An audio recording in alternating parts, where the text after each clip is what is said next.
Dans cette nouvelle vidéo, nous allons voir la structure de notre site web. Comment est-ce qu'on fait pour structurer notre site web de manière logique? Quel élément va dans quelle balise on utilise pour quel endroit, quelle balise on utilise pour marquer quoi. Alors, généralement dans les sites web, on aura tout en haut ce qu'on appelle la navbar, le menu de navigation. Cela sera donc gardé dans une balise nav. C'est une balise, toutes ces balises ici sont des balises doubles. Donc la balise nav a un côté fermant. C'est-à-dire notre navbar sera donc gardé dans une balise nav. C'est quoi une navbar?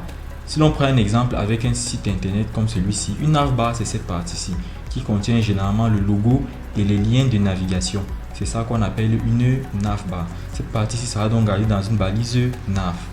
Ensuite, nous avons généralement un header qui contient un message de bienvenue ou alors une image, un slider qui défile. Ce sera gardé dans une balise header pour signaler à notre navigateur que là, il s'agit de l'entête de notre site. Le header, c'est donc cette partie-ci qui contient le message de bienvenue et peut-être ce petit bouton scroll. Ce sera donc gardé dans un header. Lorsque l'on continue, nous avons des sections. Dans notre site, donc, nous avons beaucoup de sections. Nous pouvons avoir plusieurs sections. Et à chaque fois qu'on aura une section, on commencera par mettre le contenu dans une balise section, qui est aussi une balise double pour les sections des pages. Par exemple, si je viens sur mon site internet de vente de fleurs, j'ai cette partie-ci qui parle, on va dire, c'est la barre des publicités, par exemple, qui dit notre magasin à votre service, retrait en magasin sans contact, livraison à domicile. Cette partie-ci, c'est une première section de notre site. Donc, on va ouvrir la balise section et c'est là qu'on mettra ces trois éléments-ci. Puis, lorsqu'on attaquera avec nos bouquets de fleurs, on mettra aussi toute cette partie-là dans une section. Toute cette partie-ci sera une autre section, ainsi de suite. On aura des sections jusqu'à la fin. Alors, dans une section, on peut avoir, c'est pas obligé, on peut avoir un main.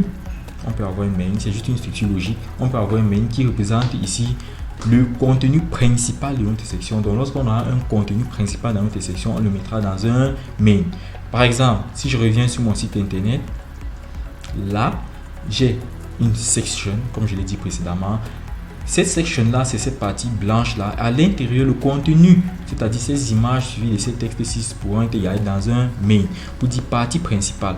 Même chose pour cette section-ci. Dans ma balise section, je pourrais mettre d'abord un H1 pour dire c'est mon titre, nos meilleures ventes. Ensuite, je mets un main pour mettre mes bouquets de fleurs. Alors, c'est donc comme ça que sera organisé. Un site ici est utilisé si vous avez des contenus supplémentaires. Si par exemple là, j'avais une fiche de contact là à côté ou de ce côté, je pourrais mettre dans un site. Une fois que ceci est fait, nous avons donc plusieurs sections. Généralement, donc à la fin de la page, pratiquement dans tous les sites internet, nous avons ce qu'on appelle un footer. Ici, le bas de page. Le bas de page, qu'est-ce que c'est? C'est ce qu'on retrouve tout à la fin de notre site internet. Cette partie-ci qui marque souvent les contacts de l'entreprise, les conditions de confidentialité, les cookies, les numéros de téléphone. C'est cette partie-ci. Dans mon cas, j'ai juste trois éléments là. Les dates de création, c'est tout ça qu'on met dans le footer. Si vous ne respectez pas cette structure, votre page web va quand même s'afficher, mais ce n'est pas bien pour les bonnes pratiques. Un bon développeur, c'est celui qui organise bien son code. Alors, pour faire un petit exemple, nous allons essayer de structurer cette partie-ci. Je vais donc ouvrir mon éditeur. Et là, pour structurer cette partie, on a dit ceci est une section. Dans cette section, donc, je vais mettre section, déjà, pour dire c'est une section. Lorsque j'entre dans ma section, j'ai un titre qui dit nos meilleures ventes. Je pourrais mettre ça dans un H1 ou un H2 qui dit nos meilleures ventes. Ensuite, j'ai le contenu principal de ma section. Le contenu principal de ma section, c'est quoi? Ce sont mes pots de fleurs. Mes pots de fleurs, donc je peux les mettre dans un main. On respecte bien l'indentation. Dans ce main là, donc je vais mettre mes pots de fleurs. J'en ai combien? En tant que pot de fleurs, j'en ai 4.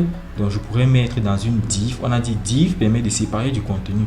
Je crée donc une div comme ceci, dans lequel je vais mettre mes pots de fleurs et j'en mets 4. J'ai donc mes 4 divs qui vont contenir mes pots de fleurs. Ensuite, qu'est-ce que j'ai?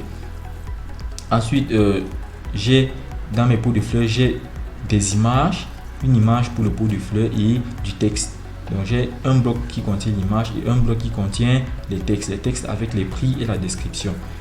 Du coup, là, je vais mettre une première div qui va contenir mon image, l'image de mon pot de fleurs, et à côté de cette image, je vais créer une autre div qui va contenir mes textes. Par exemple, là, ça peut être dans une balise P dans laquelle je vais mettre mon faux texte. Je vais mettre un faux texte pour l'instant de 20 mots.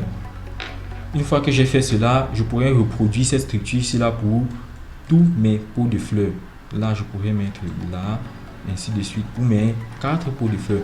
C'est donc comme cela qu'on va structurer notre page web. Et là, il va juste nous rester à remplir le contenu. C'est quoi l'image et c'est quoi le texte. Ensuite, on passera plus tard dans la deuxième partie de notre cours au CSS pour voir comment l'organiser. Mais déjà, on devrait savoir comment bien organiser notre page web comme ceci. Et c'est valable pour toutes les sections d'un site internet. C'est comme cela qu'on organisera et on réfléchira pour structurer notre site qui tend de la navbar jusqu'au footer.